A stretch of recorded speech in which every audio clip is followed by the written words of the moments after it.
Welcome, fellow plebs. My name is Sean, and this is Tribunus Plebis.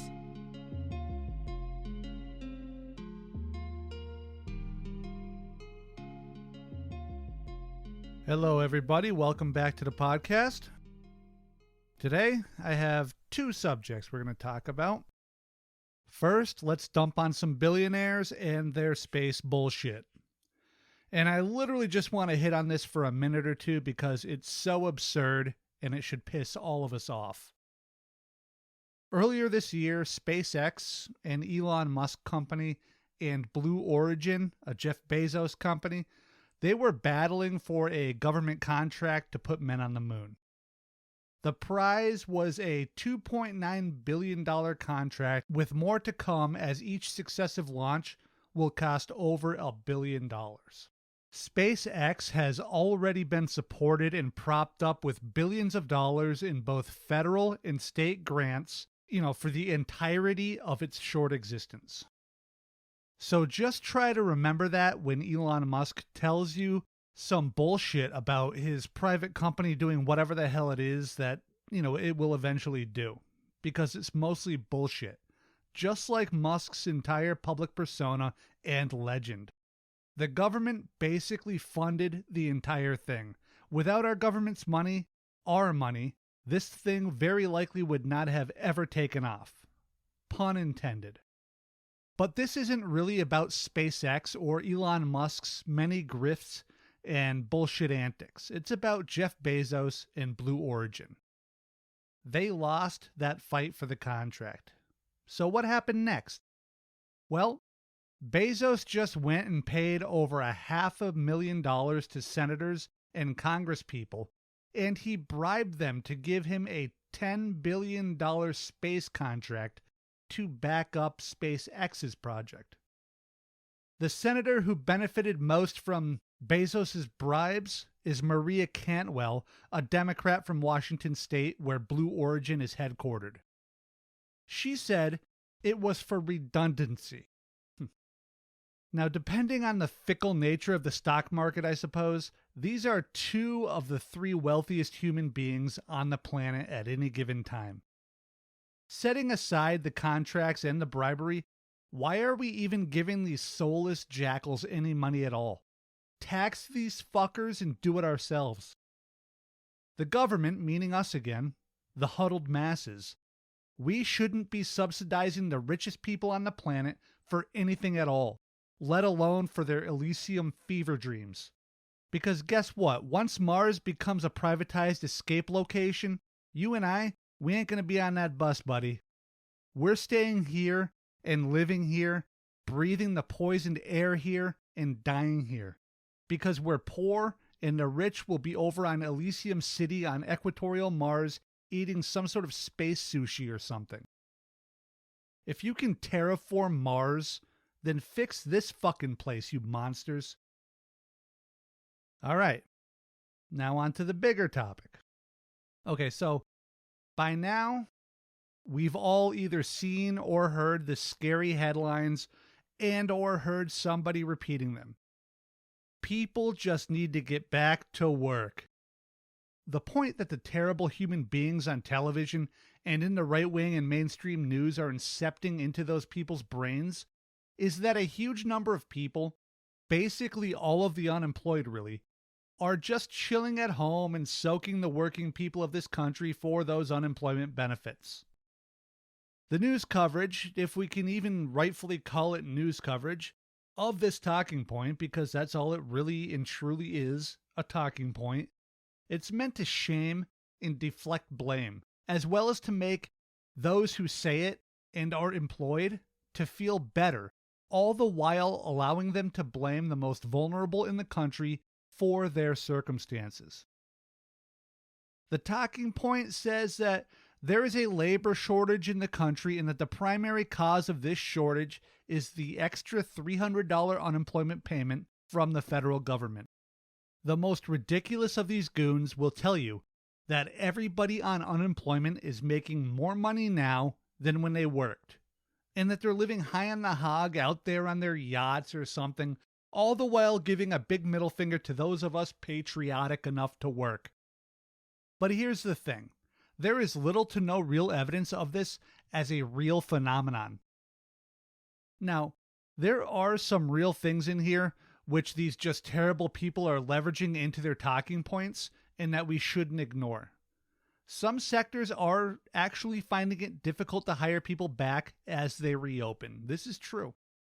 Some people are opting not to return to work. This is also true. But this argument about extra unemployment benefits contributing disproportionately to this issue is, at best, pretty flimsy when you dig in beyond the surface. And I want to recognize that the surface level here is very alluring. When a politician or a right-wing academic got on TV last year during the peak of the pandemic when the nation got a $600 weekly unemployment benefit and says, "This bill creates an incentive for people to be unemployed for the next 4 months," as Republican Florida Senator Rick Scott said, a lot of people just believe it.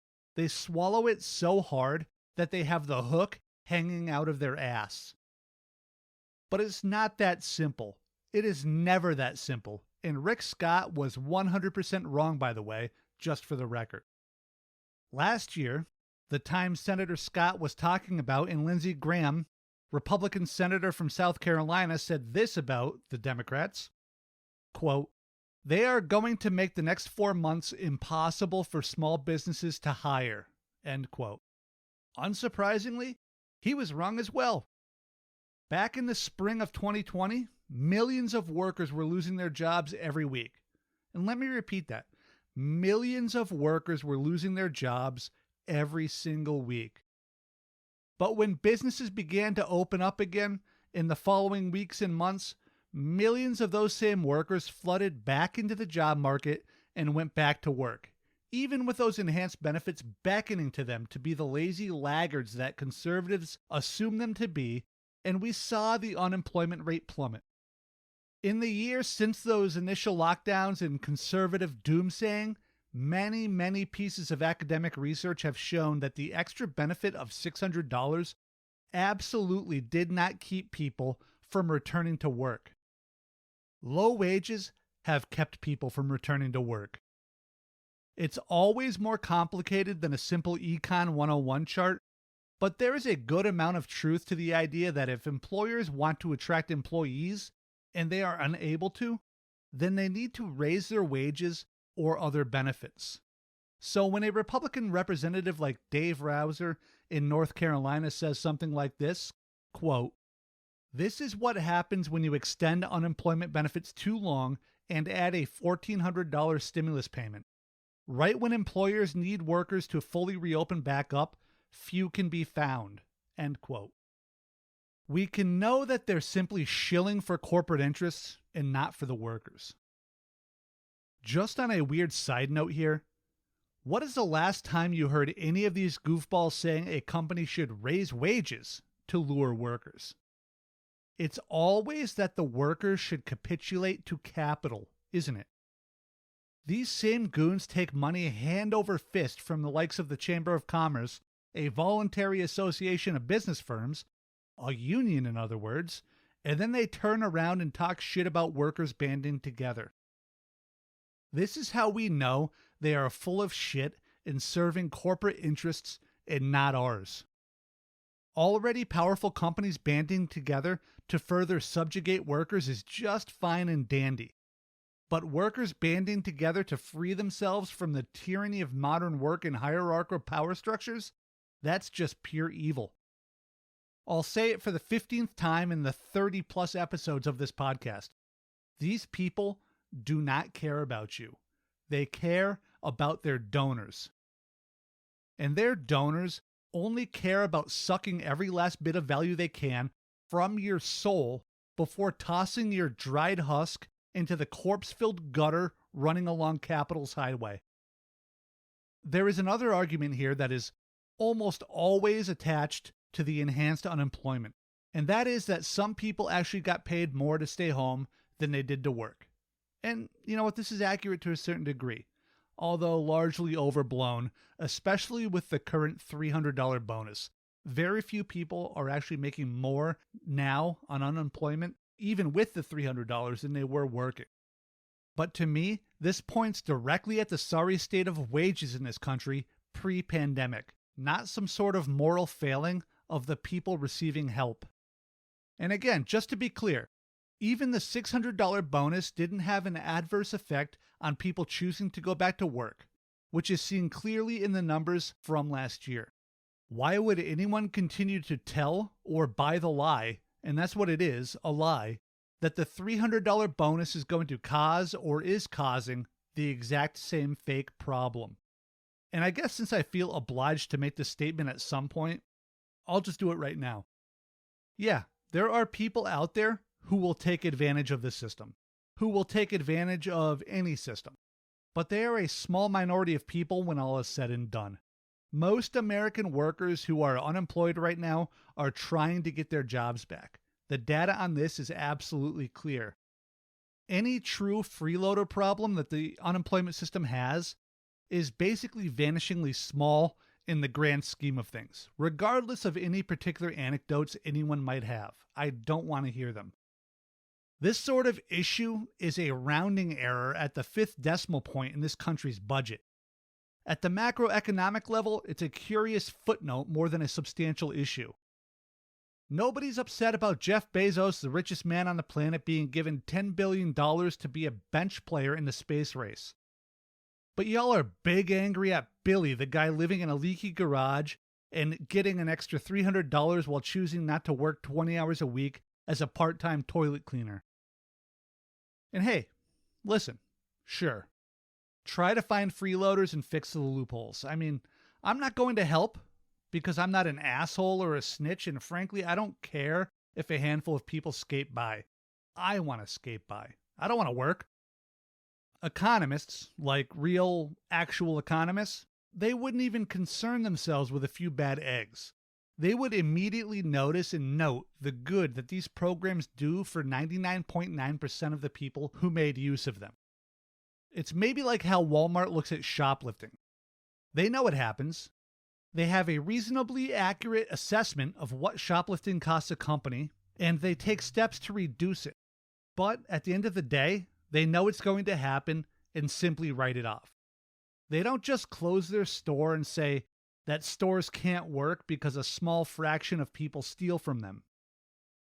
So if some employers and even some sectors of the economy, to get an even larger view of this, if they're having trouble hiring and the unemployment bonus isn't the reason why, then what is? Well, I'm glad I asked myself that question. One reason is children. About 30% of school districts are still closed or doing all homeschooling. Who's going to watch these children if the parent or parents return to work? Think about how hard it would be to go back to work as a single parent with a 5 and a 7-year-old child home all day. You just can't do it.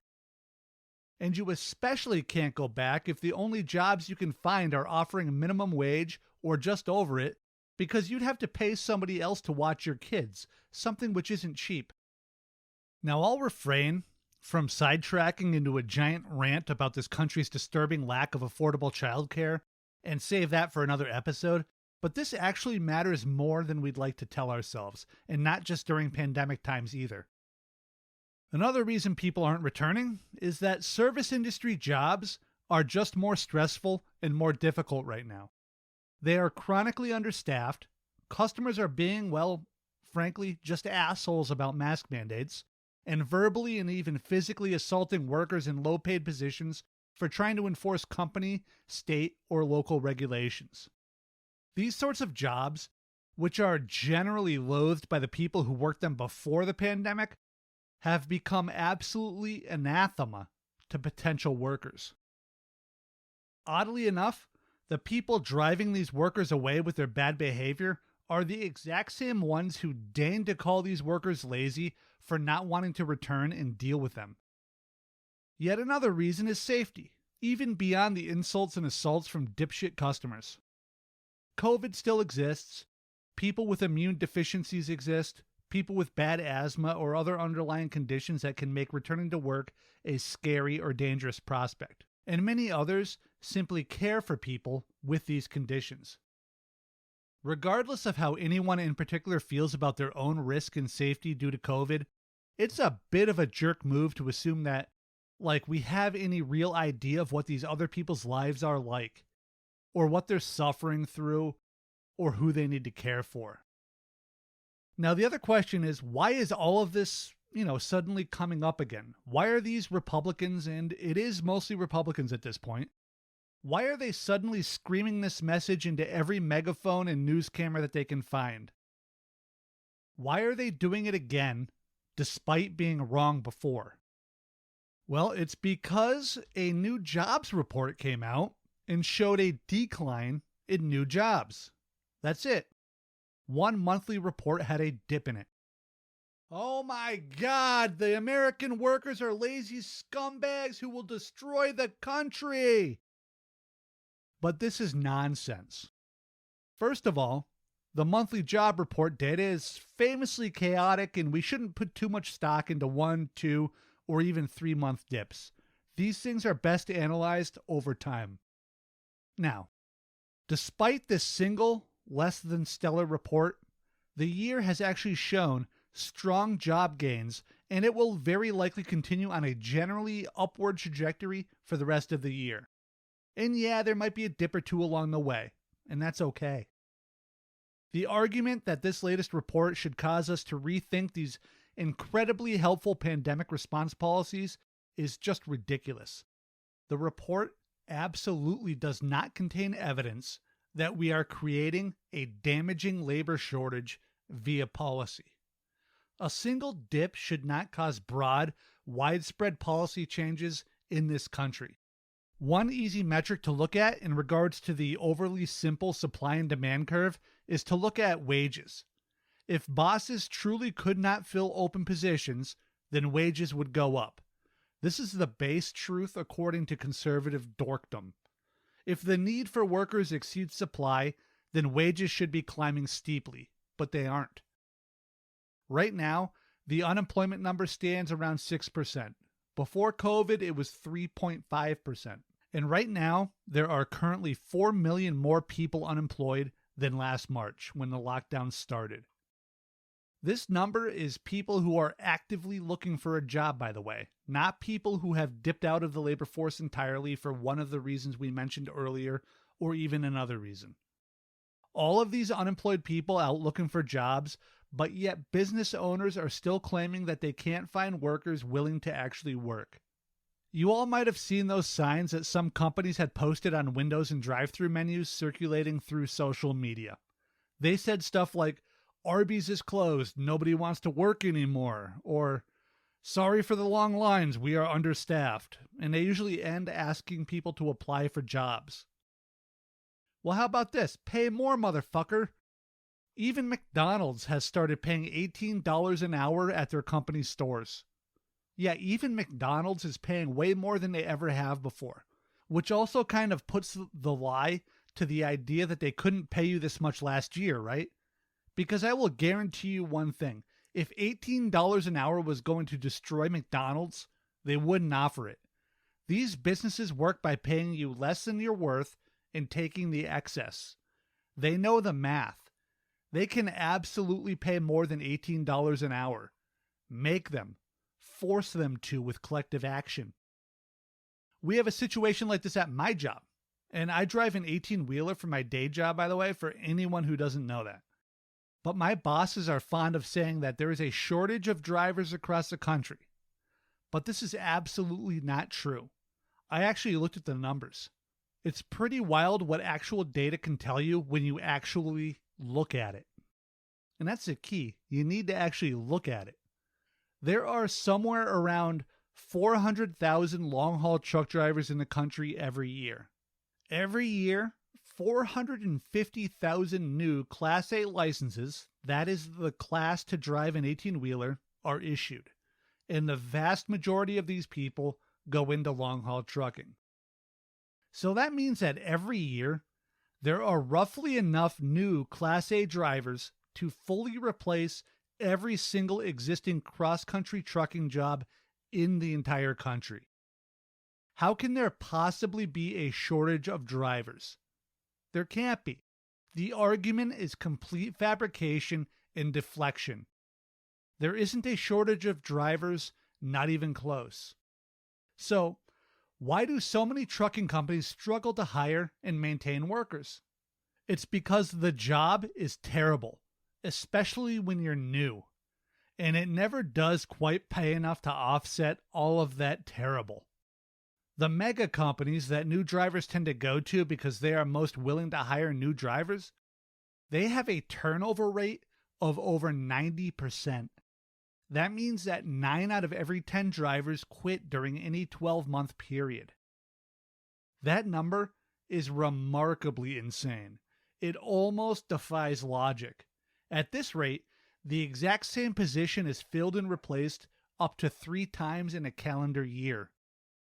Truck drivers get treated like crap both by the public at large and the companies that they actually work for, and they decided that the pay just wasn't enough to continue.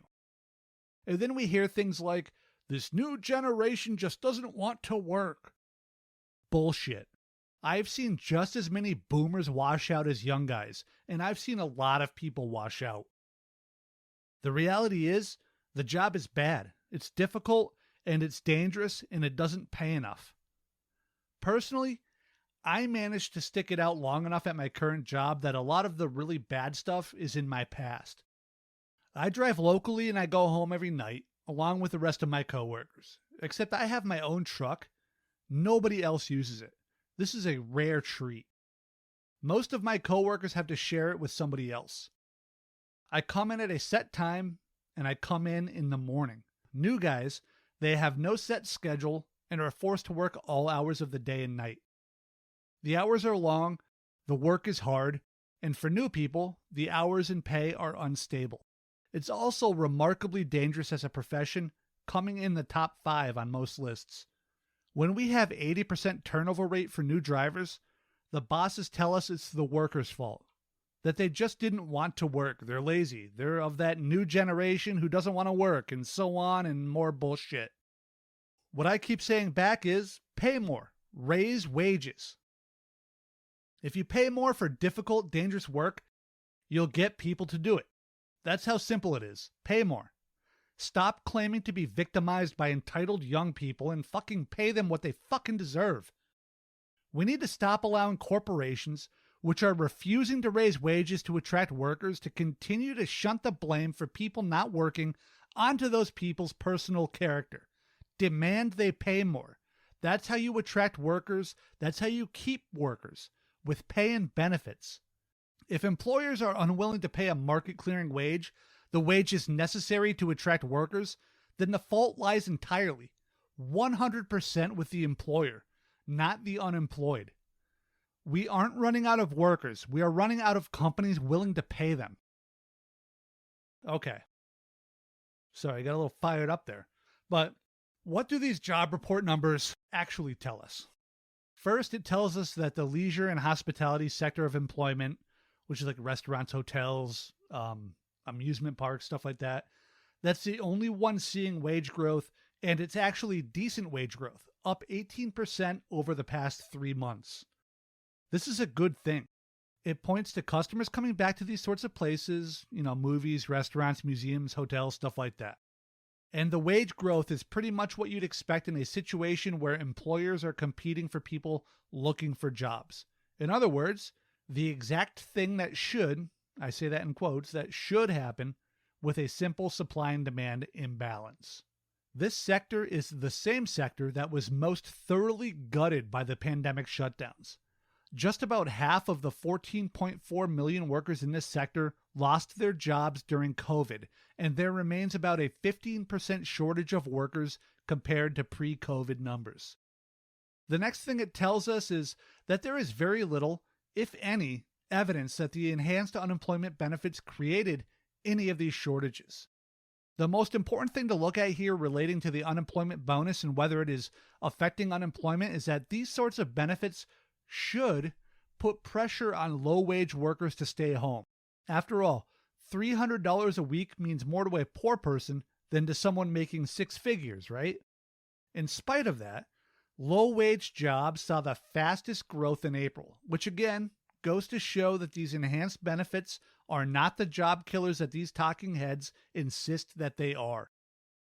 The other thing, and maybe even more important than the last one now that I'm thinking about it here, is that the low job numbers in this report were not due to fewer people getting jobs, which might seem odd to listeners. After all, the narrative is that people are staying home and living high in the hog with their unemployment, right? Well, get this.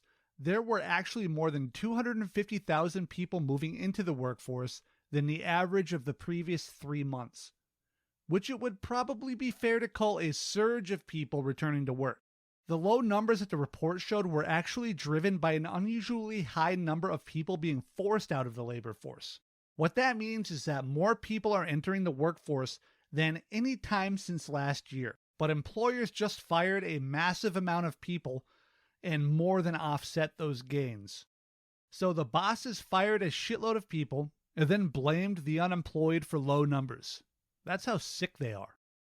There's another thing here as well concerning female workers. Women accounted for over 100% of those who left the labor force. And while, like I said, there were a lot of jobs added, more than 100% of those jobs went to men. What this likely ties back to is childcare. I can't prove it, but there is a very strong correlation here.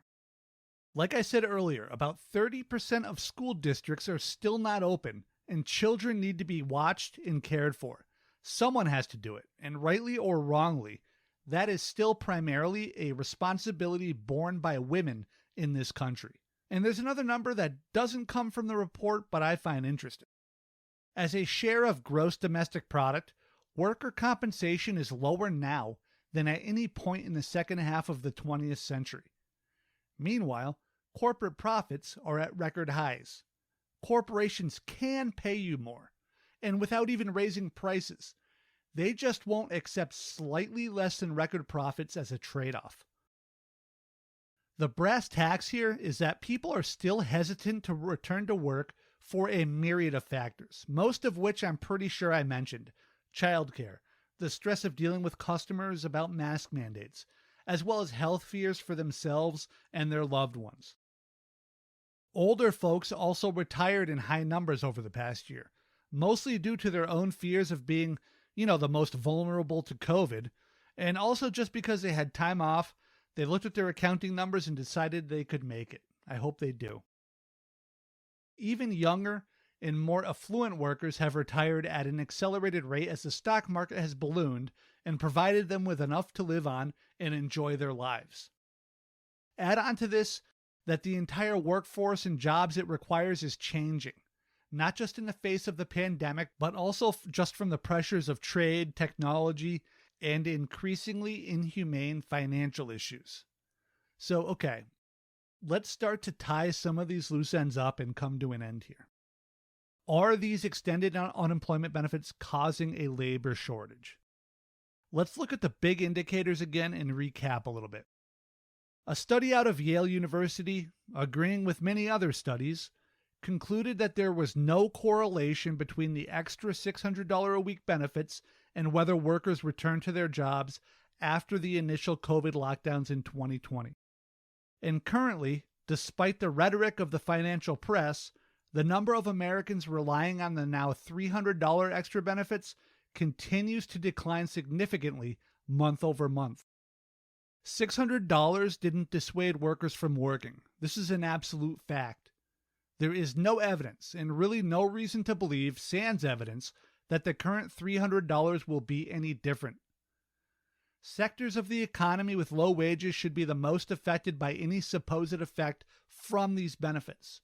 After all, the bonus represents a large percentage of their income, but it doesn't depress the hiring in this sector at all. Low-wage sectors had markedly faster job growth than any other sector. Further, the monthly downturn in new jobs was not due to people not returning to work. In fact, a huge amount of new hiring took place, but rather the downturn was caused by a massive layoff purge from the same people who are now whining about not being able to find workers. Basically, they fired or lost far more workers than they hired, even as the number of those being hired was abnormally high. Additionally, people reported that fears for their health contributed to their choice of whether to work or not, a fact that is corroborated by vaccination rates. Places with higher vaccination rates saw higher than average returns to work. In response, rather than doing the good and proper thing and increasing wages and benefits, massively profitable corporations are, instead, crying through the media about how workers are lazy in an effort to shame workers into returning and instigating a class rift. Some restaurant chains have even offered a free meal to anyone who interviews. Others have offered a $100 sign-on bonus. Anything at all to avoid just paying people what they deserve. And there is an even darker side to the restaurant hiring schemes here as well. There have been reports that fast food chains are even attempting to report on people who they offered a job to but did not take it and caused those people to lose their benefits. They are quite literally trying to starve people into a deep enough desperation that they will accept starvation wages while working for them. A ways back, I asked a question about whether these extended benefits are causing people to not work, and the answer is clearly no. Since forever, employers have cried and complained about how they can't find the employees that they need. This complaint is always there, no matter the times. Occasionally, and in certain sectors, this is actually accurate, but those times are few and far between. You'd be a rich person if you bet that these employers were lying every time they told you that they can't find properly skilled workers for their jobs. My own company says this, and it's a lie. There are plenty of qualified truck drivers out there. They just won't work for how much trucking companies pay. It just isn't worth it to them. The far more common reason that companies can't fill empty positions is what I just said. They refuse to raise their wages to entice workers. They always say that they can't find a worker that they need to fill the position. But what they never do is finish that sentence with the thought that's in their head. They can't find workers that they need to fill the position who will work for starvation wages. That's the full sentence. Now you add in the labor market itself. We can't keep pretending that this labor market is the same as 1950 or 1989 or 2000, 2009, or even 2020. It just isn't, and that matters quite a bit. If an employer is struggling to fill positions, they need to raise wages, improve benefits, and maybe even step back on the qualifications. If they don't do those things, they aren't really trying to fill that position. They're just trying to essentially trap a desperate, overqualified, starving person to accept a deal that's too low to be fair to them. Now check out these numbers, which show the lie even more brightly. In March, 900,000 jobs were added, the 7th highest percent increase in jobs in the last 50 years. Also in March, the food service, hospitality, and leisure sector added 280,000 jobs with an average salary of less than 20 grand. How can we take seriously the notion that $300 bonus checks are keeping people home with numbers like this? It's utter bullshit, folks.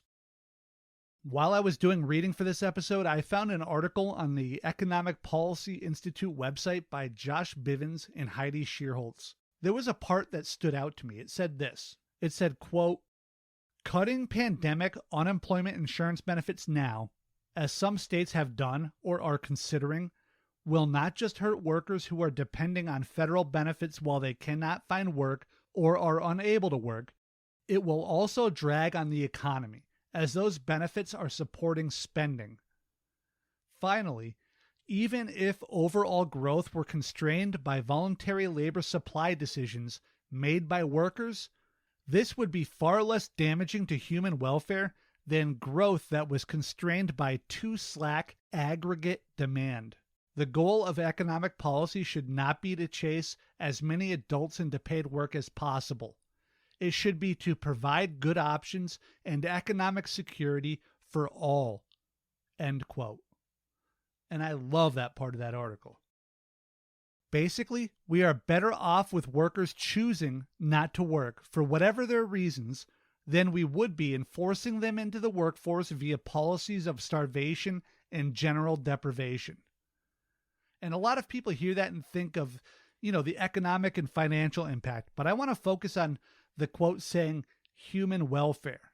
And I think that's pretty important. So we can definitely say that there are fewer people looking for jobs right now. This isn't even a question, but, and this is a big but, we need to look at why.